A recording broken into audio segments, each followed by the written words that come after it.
말 한마디가 참 중요하다라는 것을 깨닫는 때입니다.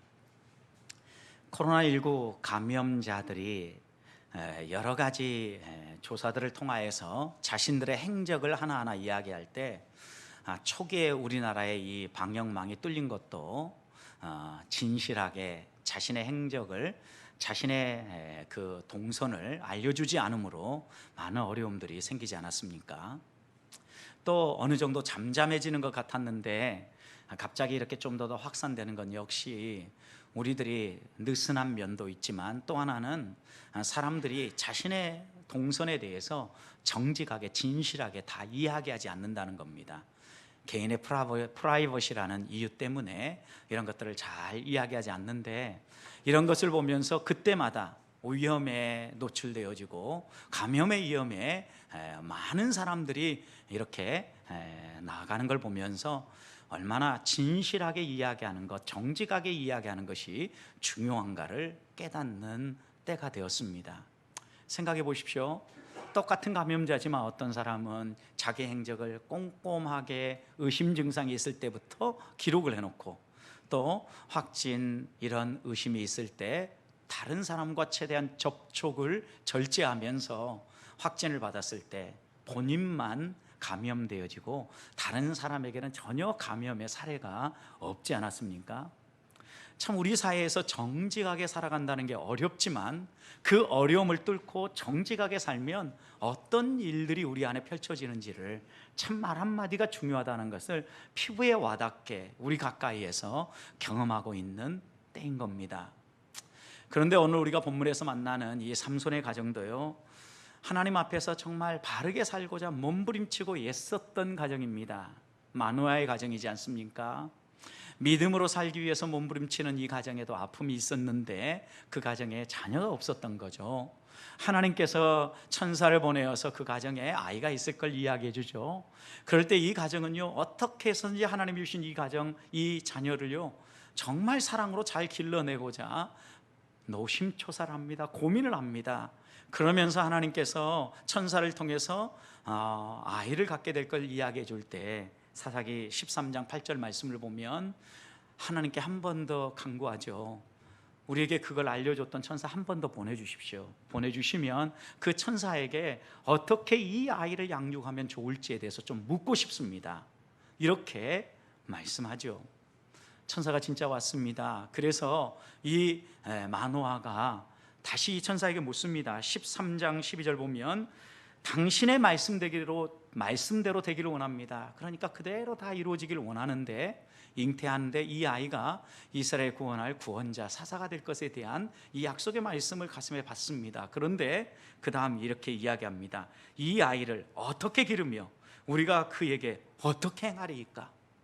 이 아이를 어떻게 길러냈으면 좋을까? 정말 이 삼손의 가정은요, 노심초사하고 고민한 거예요. 아이를 갖게 해주겠다고 하나님이 말씀을 주실 때부터 얼마나 믿음 좋은 가정입니까, 여러분? 그렇죠?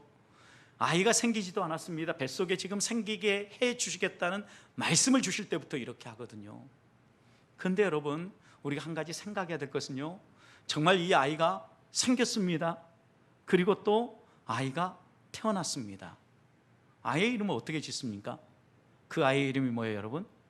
우리가 잘 알고 있는 사사 중에도 큰 일을 많이 했다고 기억하는 삼손입니다.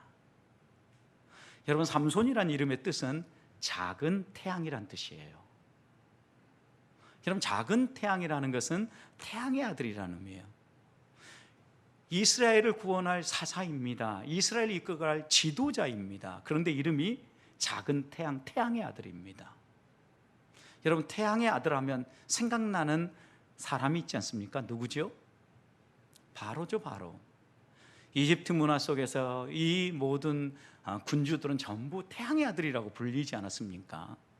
여러분, 그런데 이 시대는요, 사사 시대이지 않습니까? 그러다 보니까 사사 시대에 그들이 다 정복하지 못한 가나안의 여러 사람들이 남아 있어 가지고, 이 당시 이 사사기 13장부터 16장 삼손의 이야기가 나오는 이 시대도요, 블레셋이 이스라엘을 정복하고 블레셋이 이스라엘을 다스리던 때예요. 하나님이 사사를 보내주시면 엎치락 뒤치락 하는 이런 일들이 계속해서 반복되어 일어났잖아요.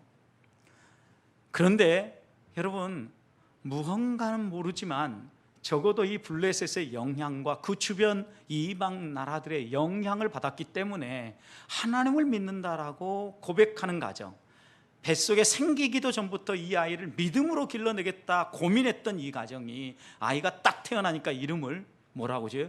태양의 아들 삼손 이렇게 짓는단 말이에요. 뭔가 이율배반적이지 않습니까? 정말 하나님을 믿고 하나님을 의지한다면 그냥 이름을 함부로 짓지 않기 때문에 그 이름조차도 하나님의 의미가, 하나님을 더 잘 섬기고 하나님의 은혜를 드러낼 그런 의미가 담긴 이름을 지어줘야 되지 않겠습니까? 실제로 천사에게 이 마노아는 간절하게 구할 때요, 이 천사가 실제는 하나님이셨죠. 하나님. 그래서 그들은 그 천사를 보고 죽을 거라 그랬지만 하나님 은혜를 베풀어서 죽지는 않아요. 그런데 이 하나님이요, 세밀한 가족, 자녀 양육에 지침을 주지 않아요. 자녀 어떻게 길러내라 어떤 규범과 규칙을 주지 않는다고요. 왜 그랬을까요, 여러분? 여기에서 우리가 깨달아야 될 것은요, 자녀 양육의 규칙, 규범, 이것이 중요하지 않고 그것보다 더 중요한 게 있다는 거예요. 우리는 많은 경우 자녀를 길러낼 때 규칙과 규범으로 일궈내려고 하거든요. 그런데 그 우리 마음 중심에 있는 하나님을 향한 믿음, 신앙이 더 중요하다는 거예요. 만약에 이 삼손의 가정이, 마노아가 하나님을 온전히 믿는 사람이었다면 이름을 이렇게 지었겠냐고요.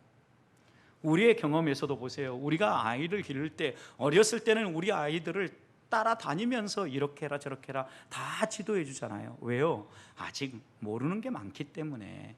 그러나 이 아이 안에 엄마 아빠의 사랑이 심겨지고 엄마 아빠가 사랑으로 대했던 것들이 하나하나 차곡차곡 쌓이면요, 커서 보십시오, 아이를 쫓아다니지는 못해요. 그렇지만 부모가 어린 시절에 이 아이의 마음속에 심겨준 사랑은요, 어떻게 해요? 커서도 드러나요. 부모의 가르침이 가슴속에 새겨 나타나고 그 삶에 따라가는 거죠. 우리가 언제부턴가 이런 것을 못하는 거죠. 그런 것 대신에 어떤 규범과 규칙으로 아이들을 길러내려고 용을 쓰니까 이런 일이 벌어지는 거예요. 아이가 성장했습니다. 삼손이 성장했습니다. 삼손이 결혼할 나이가 되어서 결혼할 여인을 선택하는데 어떤 여인을 선택합니까? 여러분, 삼손이 결혼할 여인을 선택하는데 블레셋 여인을 선택합니다. 블레셋 여인을 선택해가지고 결혼하겠다고 할 때 이 마노아 부부는요, 뭐라고 얘기하냐면 안 된다라고 얘기합니다. 이스라엘을 구원할 사사이고 하나님이 사용하시는 사람이 이 적 블레셋 여인과 결혼한다는 거 말도 안 된다, 반대합니다. 그런데 어떻게 합니까? 삼손은 그냥 강행해요. 내가 좋은데 결혼할래요. 결혼합니다. 여러분, 그런데 결혼하러 가면서 우리 에피소드가 하나 있죠. 죽은 사자의 꿀 이야기. 여러분, 그걸 수수께끼를 내는데 이 수수께끼를 냈을 때 결혼할 아내가 7일 동안 결혼잔치 동안 계속해서 삼손에서 이야기를 해서 괴롭히죠. 결국 비밀을 누설해 보아요. 그리고 그것 때문에 결국 좀 부를 얻을 거라고 생각했던 삼손은요, 부를 얻은 게 아니라 자신이 오히려 더 많은 대가를 치러야 되는 이런 일이 펼쳐져요. 이것으로 인해서 삼손이 화가 납니다. 충동적으로요, 다 죽이면서 그 모든 대가들을 갚아냅니다. 그리고 난 다음에 어떻게 합니까? 가정을 그냥 떠나요. 그러니까 이 부모는요, 삼손이 싫어해서 버리고 갔구나라고 생각을 하고 삼손이 가까이 지냈던 블레셋 친구에게 그 아내를 줘버려요. 이것으로 인하여서 삼손이 어떻게 합니까? 화가 나죠. 그리고 나서 또다시 블레셋에 공격을 하니까 이 공격을 받은 블레셋 사람들이 왜 이리 무엇 때문에 말미암았느냐 추적하고 또 추적해 보니까 사사기 15장의 내용을 보면 6절에서 그렇게 얘기를 했어요. 블레셋 사람들이 그 얘기를 듣고 난 다음에 이게 그 부인, 그 여인 때문이고 그 아버지 때문이라는 걸 알고 올라가서 어떻게 합니까? 그 여인과 그의 아버지를 어떻게 해요? 불살라버려요. 여러분, 얼마나 비극적인 얘기예요. 여기서 분명히 교훈하는 바가 있죠. 부모의 말에 순종하지 않고 자기 마음대로 결혼하고 가는 잘못된 결혼이잖아요. 이 결혼의 끝이 어때요? 망하는 거예요. 완전히 자기로 인하여서 한 여인과 그 가정을요 정말 망하게 만들어 버렸잖아요.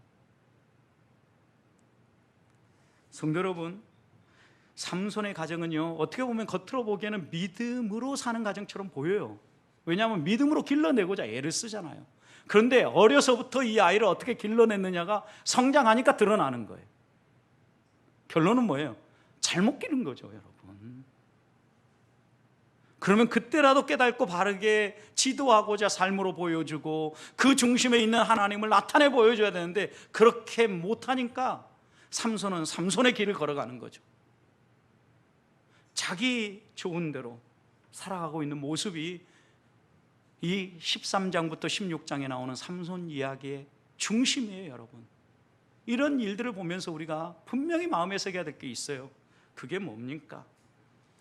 입술로만 믿는다고 얘기하고 교회 예배당 다니면서 직분운운하며 거룩한 척하는 거, 이건 다 껍데기라는 거예요, 여러분.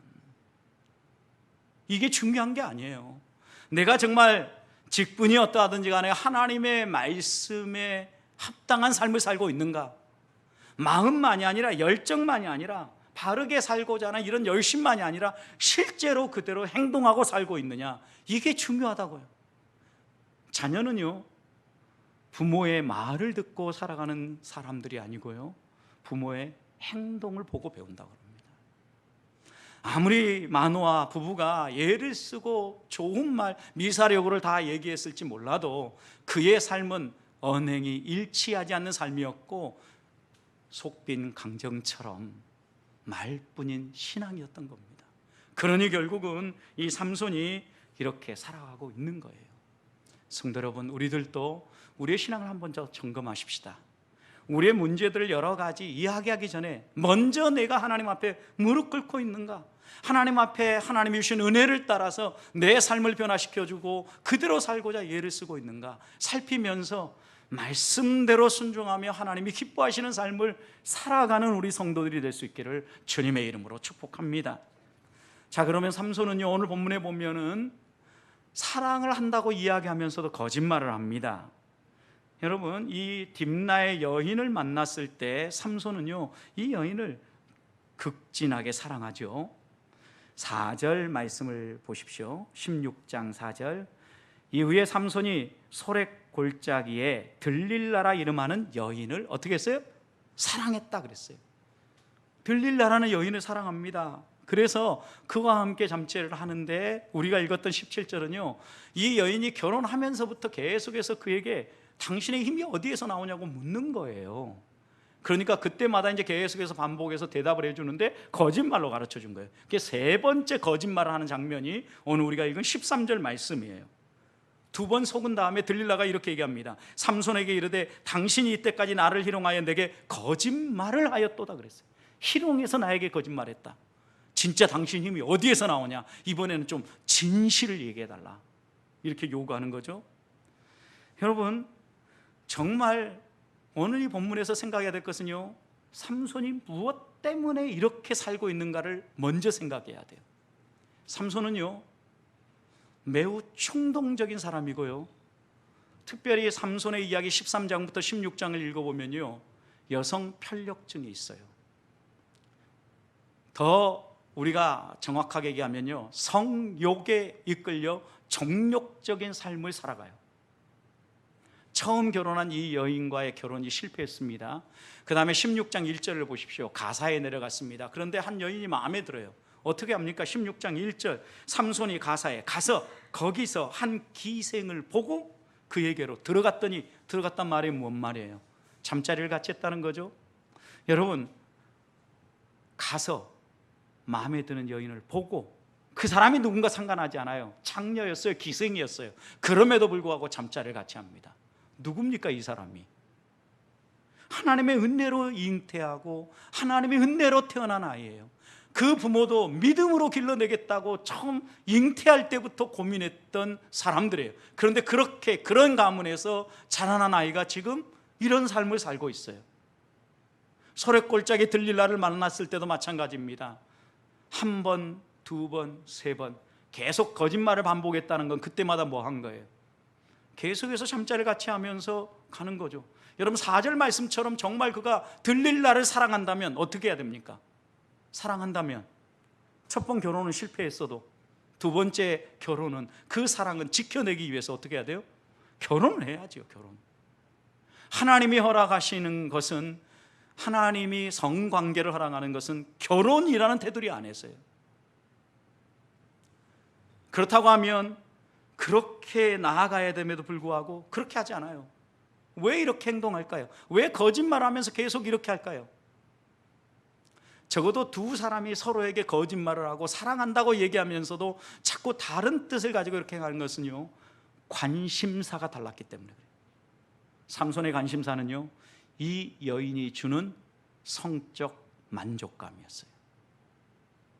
그러니까 그 성적 만족감을 얻기 위해서요, 계속해서 이 여인을 찾아가고 위험한 줄 알면서도 그 거짓말을 해가면서 계속해서 자기의 성적 쾌락을 추구하고 있었던 거죠. 그것을 사랑으로 지금 착각하고 있는 거죠. 진짜 사랑이라면 이렇게 행동하면 안 되겠잖아요. 그 다음에 본문에서 만나는 들릴라도 보십시오. 분명히 처음에는 이 삼손의 뭔가가 끌리는 부분이 있었지 않았겠어요? 그러니까 잠자리를 같이 했겠죠. 그런데 오늘 4절부터 시작되는 이 들릴라 이야기는요, 5절 말씀을 보십시오. 들릴라가 이미 삼손과 가까이 지낸다는 것이 이 블레셋 사람들에게 소문이 난 거예요. 왜? 블레셋과 이스라엘이 같이 더불어 살고 있었으니까. 여러분, 이렇게 더불어 살고 있으니까 소문이 나니까 삼손을 어떻게 해서든지 제거하려고 하는. 왜? 블레셋에게는 이 삼손이 어떤 존재예요? 게릴라전을 펼치면서 블레셋을 지속적으로 괴롭히는 강력한 힘인 거죠. 무장 군대를 동원해도 해볼 수 없는 강력한 힘을 가진 그런 장수였죠, 여러분. 그러니까 어떻게 해서든지 미인계를 써서 이 삼손을 제거하고자 찾아오는 겁니다. 그리고 들릴라에게 제안을 합니다. 너가 만약에 삼손의 힘이 어디에서 나온지, 또 그리고 그를 어떻게 하면 무릎 꿇릴 수 있는지 알려준다면, 여러분 5절 후반부를 보세요. 각각 은 1,100개씩 주리라 그랬어요. 각각 들릴라에만 주는 게 아니에요. 그 가정의 가족들에게도 주겠다라는 의미예요. 이 얘기는.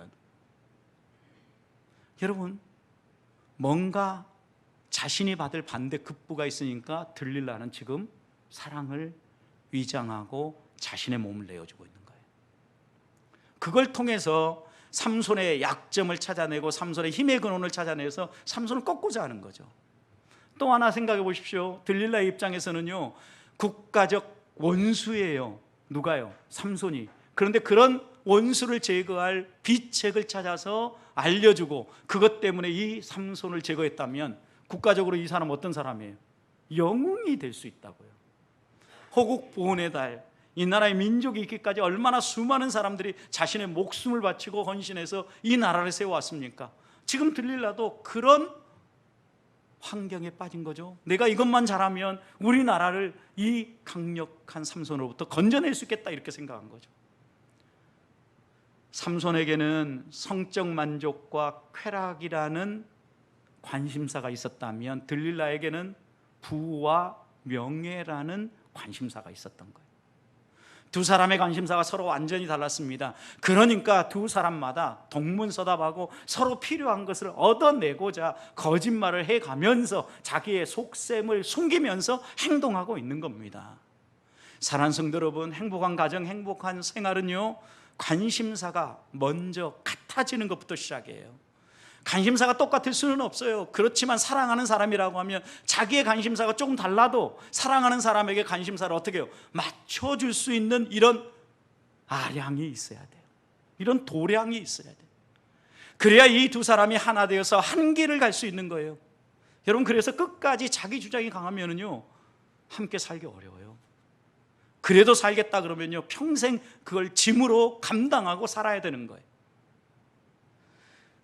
적어도 우리의 관심사가 같아진다는 것은요, 한 사람은 하나님 앞에 나아가서 예배하고 기도하고 무릎 꿇어서 이 문제를 해결해야 된다라고 생각하는데, 한 사람은 아니야, 사람 만나고 정말 이걸 실제적으로 도와줄 수 있는 그런 방법을 찾으면 돼, 이렇게 이야기한다고 생각해 보십시오. 이 부분은요 계속 싸울 수밖에 없어요.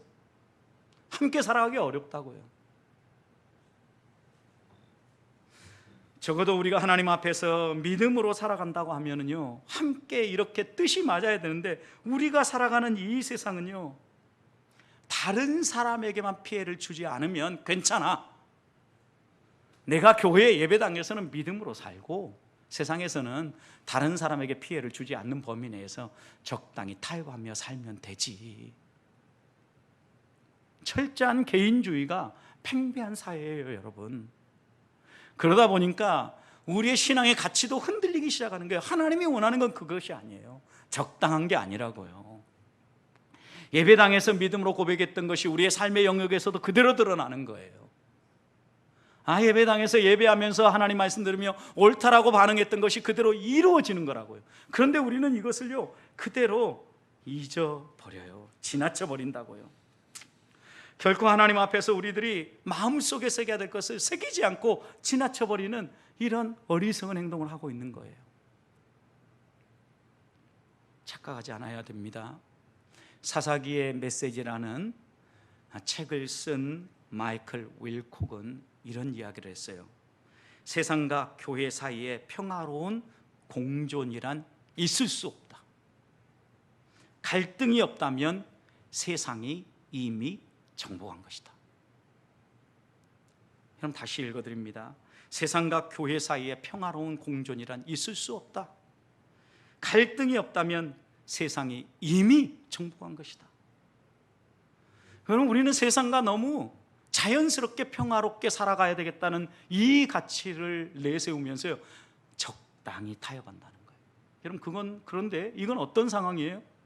타협이란 있을 수 없는데 세상과 공존하고 있다고 하면 이미 세상이 우리 안에 들어와서 우리를 어떻게 하는 거예요? 정복한 거예요. 예배당에서만, 예배하는 자리에서만 하나님의 백성이 아니라 세상 속에서도 하나님의 백성으로 살아가기를 원하는 분이 우리가 믿는 하나님이라고요. 이게 무너져 버리니까 우리는 삼손을 영웅으로 알고 있지만 본문에서 만나는, 여러분이 다시 집에 가서 사사기 13장부터 16장을 읽어보십시오. 그의 삶을요 사사라고 말할 수가 없어요. 철저하게 자기중심적이에요. 충동적이에요. 폭력적이에요. 성중독자의 모습을 보여줘요.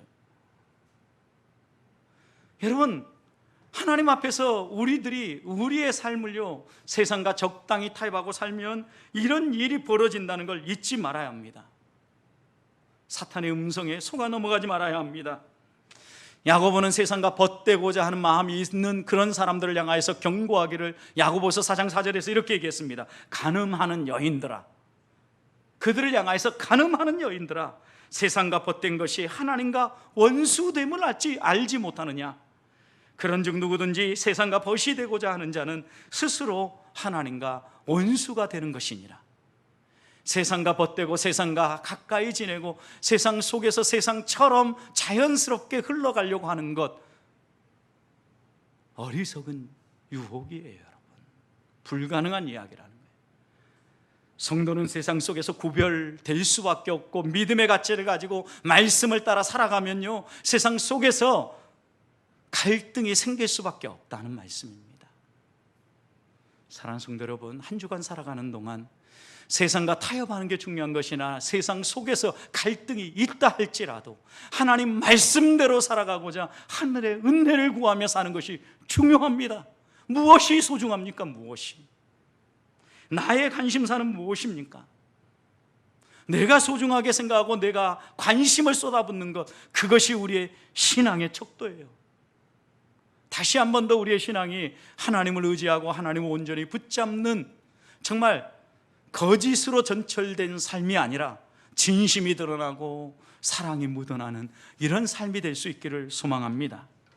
그렇다면 삼손은 거짓말이 위험한 줄 알면서도 지금 한 번이 아니라 두 번, 세 번 반복하는 이유는 무엇입니까? 여러분, 분명히 힘의 근원이 무엇인지를 물어왔던 것은요 처음부터 물었어요. 5절 말씀 보면 이미 이런 거래를 했기 때문에 거래에 따라서 들릴라는 다른 목적을 가지고 삼손에게 지금 접근하고 있는 거예요.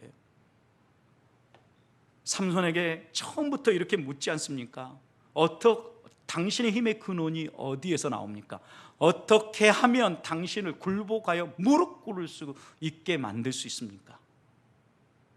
평범한 얘기가 아니잖아요, 여러분. 사랑하는 사람이에요.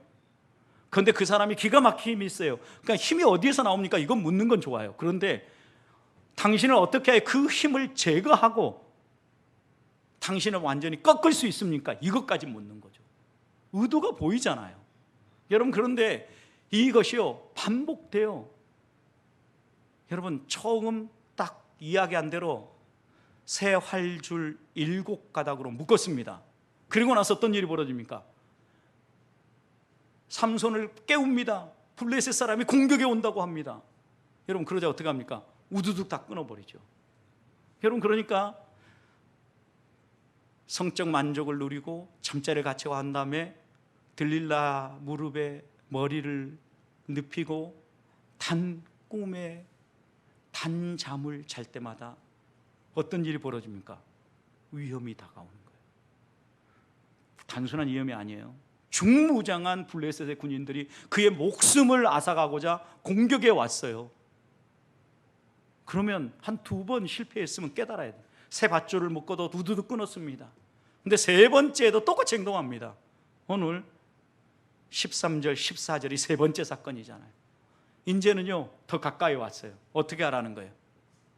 머리가닥 7가닥을 배틀에 넣어가지고 그것을 날줄과 함께 섞어서 짜면 내가 힘이 다 날아가 버린다. 이렇게 얘기한 거죠. 머리카락까지 왔죠 지금 이제. 여러분, 위험한 사랑 게임을 하고 있는 거예요. 무엇 때문일까요? 첫 번째는요 지나친 자신감 때문이에요. 왜 지나친 자신감 때문입니까? 그는요 이런 위험이 있을 때마다 하나님의 영이 함께 해서요 블레셋을 다 물리쳤거든요. 자신이 힘이 있고 자신이 능력이 있어서 이런 일이 벌어지는 줄 알고 있는 거예요. 가사 기생의 집에서 잠을 잘 때에도요 그때도 이미 블레셋 사람들이 새벽만 되면 여러분 밤새 밤일을 치르고 힘이 다 빠져가지고 잠자서 새벽이 되면 확 공격해서 제거하려고 한 거예요. 1절 2절이 그 내용이에요. 여러분, 그런데 갑자기 자다가 새벽이 되지도 않았는데 삼손이 일어나가지고 밤중 중에 어떻게 합니까? 가사의 성문을 다 뜯어봅니다. 그리고 그 성문을 세웠던 양쪽 기둥을 뽑습니다. 그리고 문빗장을 빼듭니다. 그리고 이걸 다 짊어지고 헤브론 앞산에 올라갑니다. 뭐 한 겁니까? 가사를 완전히 어떻게 만든 거예요? 무방비 상태로 만들어버린 거예요. 왜? 고대 사회에서 성문이 제거됐다는 건 적이 언제든지 공격에 들어올 수 있다는 얘기거든요. 그러니 여러분, 삼손은 이 블레셋 사람, 특별히 가사 사람들에게 얼마나 눈의 가시처럼 여겨졌겠어요. 여러분, 이런 일들을 자기는 반복하면서 나는 어떤 위험을 만나도 넉넉히 이길 수 있어, 이런 지나친 자신감을 가지고 있으니까 위험한 줄 알면서도 칼이 자기의 목 앞에까지 왔음에도 불구하고 반복해서 계속 이런 사랑 게임을 하고 있는 거예요. 성도 여러분, 어리석은 행동입니다. 성경은 분명히 이렇게 얘기했습니다. 교만은 넘어짐의 앞잡이요 패망의 선봉이다. 지나친 자신감은요 교만하게 만들고, 교만함은요 결국은 넘어지게 만들고 패망하게 만들어요. 삼손의 마지막이 어떻습니까? 두 눈이 뽑히고 죽음 목숨과 다름없는 이런 인생이 되어버렸어요. 성도 여러분, 지나친 자신감을 가지고 이 세상 살아가는 것 안 됩니다. 비굴하게 살라는 의미가 아닙니다. 우리가 이렇게 살아갈 수 있는 건 하나님의 은혜입니다. 하나님이 지켜주셨어입니다. 놓치지 말아야 합니다. 또 하나, 삼손에게 이런 위험한 사랑 게임을 계속하고 있는 것은요 중독의 문제예요. 중독. 여러분, 어떤 일을 반복하다 보면요 그 일이 좋은지 나쁜지에 대해서 감각을 잃어버려요. 중독이라는 게 무엇입니까? 어떤 일에 반복되어 중독되다 보니까 그것 없이는 살아갈 수 없는 상태가 된 거예요. 지금 삼손을 보십시오. 무엇에 중독되어 있습니까? 성에 중독되어 있어요. 그의 결혼 생활 처음부터 시작해서 보십시오. 하나님의 금지한 결혼을 시작해가지고요, 가사의 기생, 그 다음에 소래골짜기의 들릴라, 한 사람 한 사람 이야기가 다 여러분 정상적인 결혼이 아니에요. 자기의 육체의 성욕을 채울 수 있는 대상이라고 하면 누구든지 이렇게 하고 있는 거죠. 중독되면은요, 감각이 사라져 버리니까 스스로 헤어나지 못해요. 여러분 생각해 보십시오. 우리 사회도 무언가에 중독되어 있는 사람들, 최근에 입에 담기도 어려운 엠번방 사건, 그 다음에 또 버닝썬 클럽에서의 그 타락한 일상들, 다 중독자들이에요, 여러분. 그러니까 그런 사람들에게 국가가 판결을 하고 그들을 위하여서 법에서 선고를 할 때 어떤 선고를 꼭 같이 합니까? 성중독 치료 프로그램을 돌리는 거예요. 적어도 몇 시간 이수해야 됩니다. 같이 판결을 내리는 거예요. 여러분, 중독은요, 치료를 받아야 돼요. 그런데 지금 이 삼손은요, 그런 치료 없이 계속 그 길을 가다 보니까 끝까지 죽는 줄 알면서도 그 길로 가요. 여러분, 우리들도 이 세상을 살면서 무언가에 중독되어 있다면 빨리 벗어나야 합니다. 아니, 무언가에 중독되어 있으면 이미 하나님을 떠나고 있는 거예요. 성경은요, 우상 숭배를, 우상을 뭐라고 이야기하고 있습니까? 하나님보다 더 사랑하는 것, 무언가에 중독되어서 끌려가는 것, 이게 뭐예요? 여러분, 우상이에요, 우상. 하나님은요, 우리에게 중독된 삶을 살아가는 것이 아니라 하나님을 의지하고 말씀을 따라 건강한 삶을 살아가라고 당부하고 있다는 거예요. 생각해 보십시오. 중독되니까 한 번 위험을 만났습니다. 두 번 위험을 만났습니다. 여러분, 그래도 그는 멈추지 못하는 거예요. 어떻게 해석을 합니까? 아니야, 들릴라는 나를 사랑해. 정말 내 힘의 근원이 어디에서 나온가 궁금해서 그런 것인데, 그 궁금함에 좀 더 재밌게 신나게 해주기 위해서 아마도 블레셋 사람들을 불러서 나를 약 올리는 것 같아. 본심을 알아차리지 못하는 거예요. 중독되니까. 성도 여러분, 우리도 세상의 그 무엇에 하나에 중독되기 시작하면요, 우리도 이 세상이 조용하게 비수를 들고 우리를 향해서 공격해 오는데 알아차리지 못해요. 무감각해져요. 세상의 것이 우리를 공격하고 중독시켜서 우리를 넘어뜨리기 전에 항상 하나님 앞에서 내 자신을 살피고 오히려 하나님을 더 붙잡는 성도들이 되어야 합니다.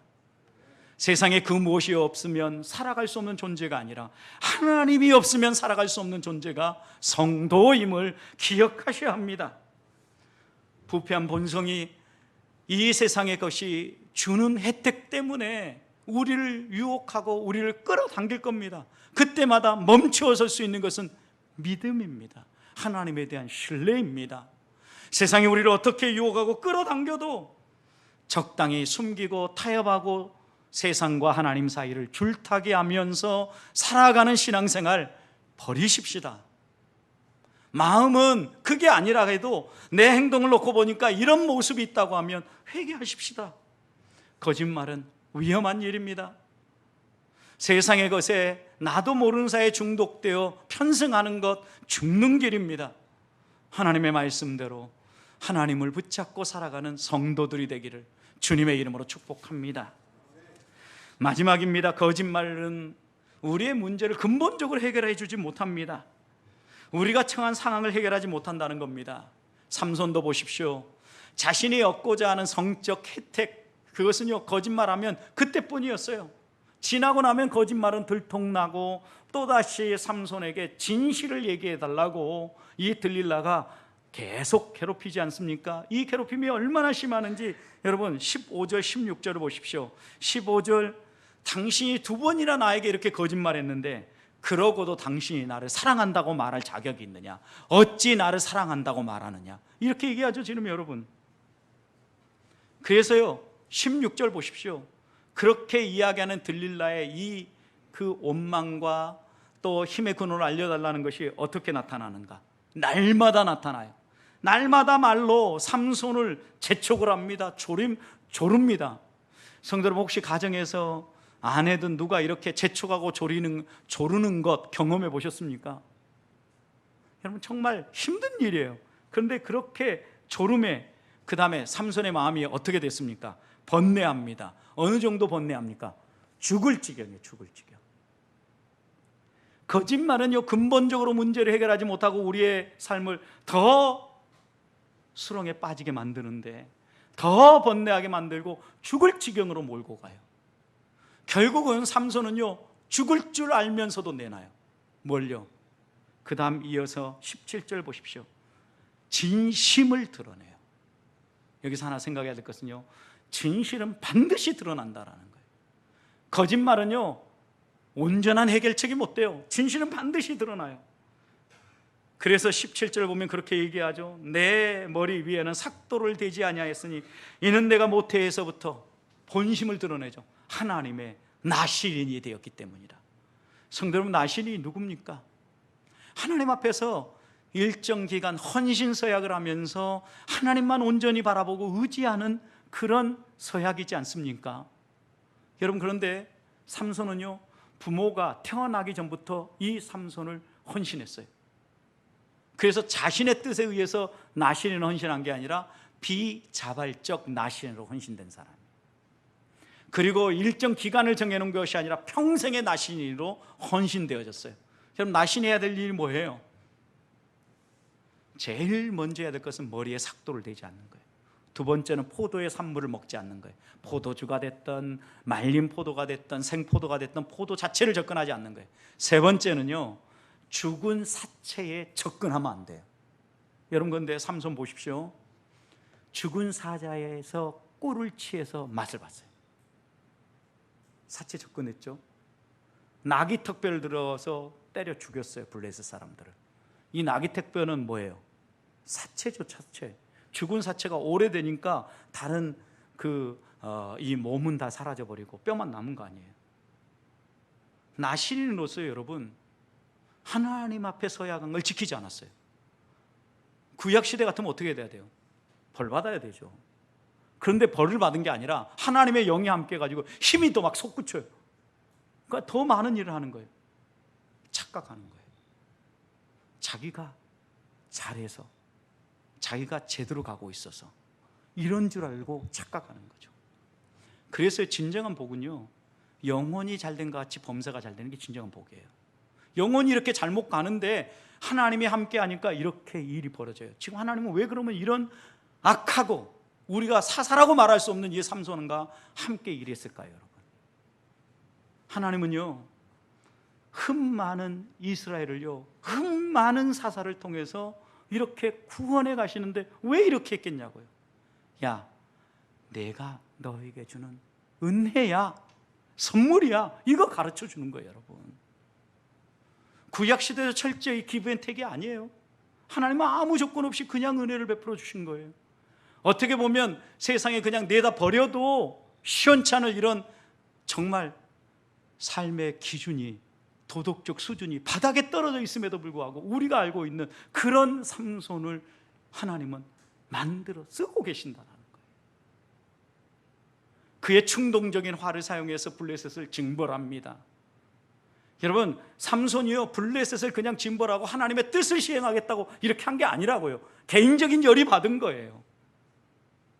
아내를 다른 사람에게 내어준 걸 보면서 막 열이 받아가지고 블레셋 사람들을 해방하고 밀밭을 불태워버린 거예요. 여꼬리에다 횃불을 꼽아가지고. 여러분, 하나님의 뜻을 이루기 위한 게 아니에요. 그런데 그것을 하나님은 사용해요. 선택은요, 우리가 어떻게 해도 상관없어요. 그러나 하나님은요, 우리를 끝까지 섭리해 가셔, 하나님의 일대로. 그런데 그 선택조차도 발랐다고 생각해 보십시오. 이게 행복한 삶이잖아요. 삼손 결국 어떻게 됩니까? 두 눈이 뽑힙니다, 여러분. 그리고 오늘 본문 21절 말씀을 보십시오. 그 다음 부분이죠. 블레셋 사람이 그를 끌고 가면서 눈을 뽑은데 아까 얘기했던 그 가사에 한 감옥에 가둬요. 그리고 그 가사의 감옥에서 뭐하게 만들어요? 맷돌 돌리게 만드는 거죠. 여기서 우리가 하나님을 믿는다고 하면서 흉내내는 것의 위험이 무엇인가를 알아야 돼요. 또 여러분, 가정 안에서 제가 지난 5월 한 달 동안 가정의 여러 관계에서 지켜야 될 도리들을 얘기했죠. 오늘 본문도 보십시오. 삼손 부모 말 듣지 않고 자기 말대로 결혼하니까 결국 이런 길로 끝까지 가버리잖아요. 부모 자녀를 제대로 양육한다고 이야기하고 그것만 얘기했지 그 마음에 하나님을 닮은 모습 심어주지 못하니까 결국 이렇게 마무리 짓는 거예요. 하나님 손에 쓰임 받았을지는 몰라요. 그런데 그 인생이 얼마나 불행합니까? 어떻게 사시겠습니까? 여러분이 선택하면 그 선택을 따라서 하나님은 어떤 방법은 쓰십니다. 사용하십니다. 믿음의 선택을 합시다. 바른 길을 걸으십시다. 그리고 거짓말로 임기응변 대처하고 피해가는 게 아니라 진실하게 사십시다. 하나님은 정직한 사람을, 겸손한 사람을 사용하십니다. 흠이 많은 나라, 흠이 많은 사람도 들어 사용한다면 하나님 말씀대로 살고자 좀 더 하나님 앞에 무릎 꿇고 자신의 삶을 다듬는 사람이라면 기쁘게 하나님이 더 사용하지 않으시겠습니까? 하나님이 쓰실 만한 그런 일꾼들로 한 주간을 살아가는 우리 성도들이 되시기를 주님의 이름으로 축복합니다.